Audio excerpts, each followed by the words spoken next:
श्रोताओं नमस्कार। क्षेत्रीय समाचार एकांश की इस विशेष प्रस्तुति में आपके साथ मैं पंकज सनवाल खुलबे। श्रोताओं, आजादी के अमृत महोत्सव पर अपनी इस विशेष प्रस्तुति से पहले आइए सुनते हैं ये संदेश। देश कोविड टीकाकरण अभियान के अंतर्गत 150 करोड़ टीके लगाने की दिशा में निरंतर आगे बढ़ रहा है। कोरोना वायरस का नया वेरिएंट मिलने से चिंताएं बढ़ी हैं। आपसे हमारी अपील है कि यथाशीघ्र दोनों टीके लगवाएं और अन्य लोगों को भी टीके लगवाने के लिए प्रेरित करें। कोरोना वायरस संक्रमण से बचाव के लिए सुरक्षा के इन 3 सरल उपायों का पालन अवश्य करें। मास्क लगाएं, 2 गज की सुरक्षित दूरी बनाए रखें और हाथ और चेहरा साफ रखें।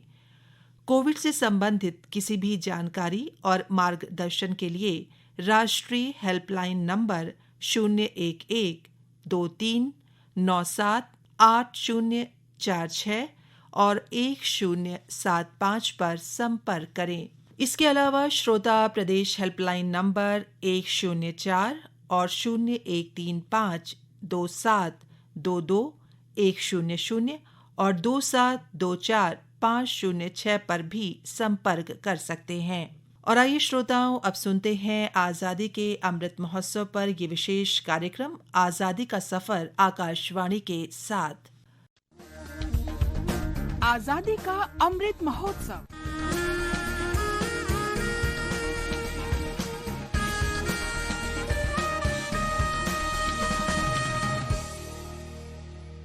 आजादी का सफर आकाशवाणी के साथ। एक राष्ट्र का जन्म। भारत का गौरवशाली स्वतंत्रता संग्राम आधुनिक विश्व के अब तक के सबसे बड़े संघर्षों में से एक है। आकाशवाणी समाचार आपके लिए प्रतिदिन इस संग्राम की एक झलक लेकर आता है। आदिवासी ने सूर्य मानसों ने भगवान मोरे। आज की इस कड़ी में हम याद कर रहे हैं महान स्वतंत्रता सेनानी और भारत के रॉबिन हुड कहे जाने वाले टंट्या भील को। ब्रिटिश शासन के खिलाफ संघर्ष करते हुए वे 4 दिसंबर 1889 को शहीद हो गए थे। टंट्या भील ने 12 साल तक ब्रिटिश शासन के खिलाफ सशस्त्र संघर्ष किया। अदम्य साहसी टंट्या भील में विदेशी शासन को उखाड़ फेंकने का जुनून था। टंट्या भील का जन्म मध्य प्रदेश के खंडवा जिले के बडाडा गांव में हुआ था। वे अंग्रेजों को सबक सिखाना चाहते थे और समतावादी समाज का सपना साकार करना चाहते थे। भारत को अंग्रेजों की अधीनता से मुक्त कराने के जोश और जुनून भरे अपने कारनामों के कारण वे बार बार पकड़े गए और कई बार जेल तोड़कर भाग भी निकले। वे एक कुशल निशानेबाज और गुरिल्ला योद्धा थे। दावा या फलिया उनका मुख्य हथियार था और बाद में उन्होंने बंदूक चलाना भी सीख लिया था। अपनी युवावस्था से जीवन भर घने जंगलों, घाटियों और पहाड़ों में रहने वाले टंट्या ने शक्तिशाली ब्रिटिश साम्राज्य की पुलिस और होलकर राज्य की सेनाओं से लोहा लिया। टंट्या ने कई बार पुलिस को चकमा दिया। अंग्रेज का जे मामू जुल्म घणो डायो रे, टंट्या मामा ने हाथों मागोरी बने दुआरे, टंट्या मामा ने हाथों मागोरी बने दुआरे। टंट्या ब्रिटिश सरकार के खजाने और उनके समर्थकों की संपत्ति को लूटकर गरीबों और जरूरतमंदों में बांट देते थे। वे लोगों में मामा के नाम से लोकप्रिय थे। इंदौर की सेना के एक अधिकारी ने टंट्या को क्षमा का वादा किया, लेकिन धोखे से उन्हें जबलपुर ले जाया गया। वहां उन पर मुकदमा चलाया गया और 4 दिसंबर 1889 को फांसी दे दी गई। हम इस देशभक्त को नमन करते हैं।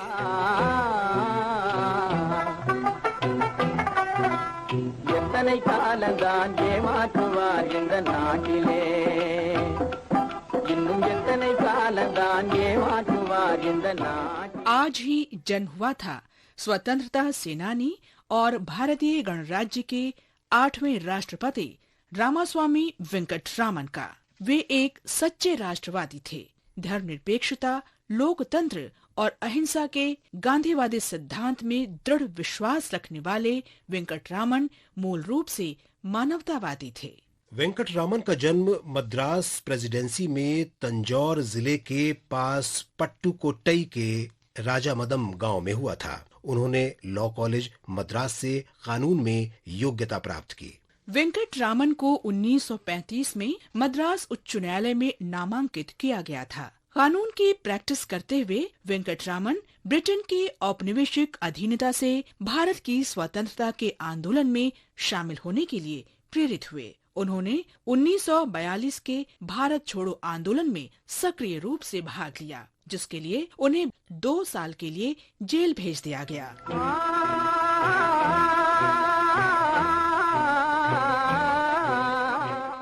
1946 में जब ब्रिटिश शासन से भारतीय हाथों में सत्ता का हस्तांतरण नजदीक था, भारत सरकार ने वेंकटरामन को जापान के सहयोग के अपराध में भारतीय सैनिकों की पैरवी के लिए मलाया और सिंगापुर भेजे जाने वाले वकीलों के पैनल में शामिल किया। बाद में वे संविधान सभा के लिए भी चुने गए।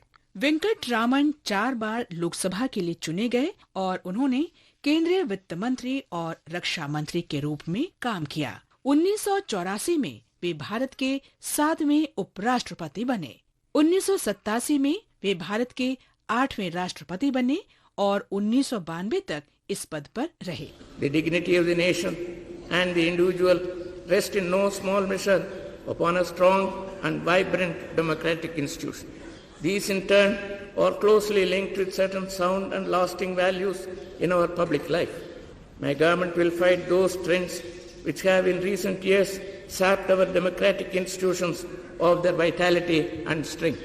27 जनवरी 2009 को उनका निधन हो गया। रामास्वामी वेंकटरामन आजीवन लोक कल्याण के लिए प्रतिबद्ध रहे। महान राष्ट्रवादी रामास्वामी वेंकटरामन को हमारा नमन।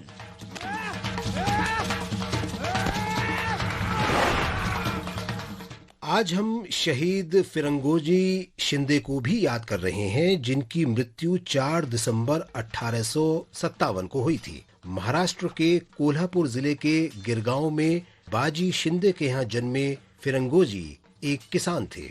उन्होंने दिसंबर 1857 में कोल्हापुर के महाराजा चीमा साहेब की गिरफ्तारी के बाद कोल्हापुर महल में ब्रिटिश सेना के शिविर पर हमले में भाग लिया था। वे 4 दिसंबर 1857 को लड़ाई में शहीद हो गए। आकाशवाणी इस शहीद को श्रद्धांजलि अर्पित करता है। इसके साथ ही आजादी का सफर आकाशवाणी समाचार की संग श्रृंखला की ये कड़ी समाप्त हुई। मिलते हैं कल अगली कड़ी में।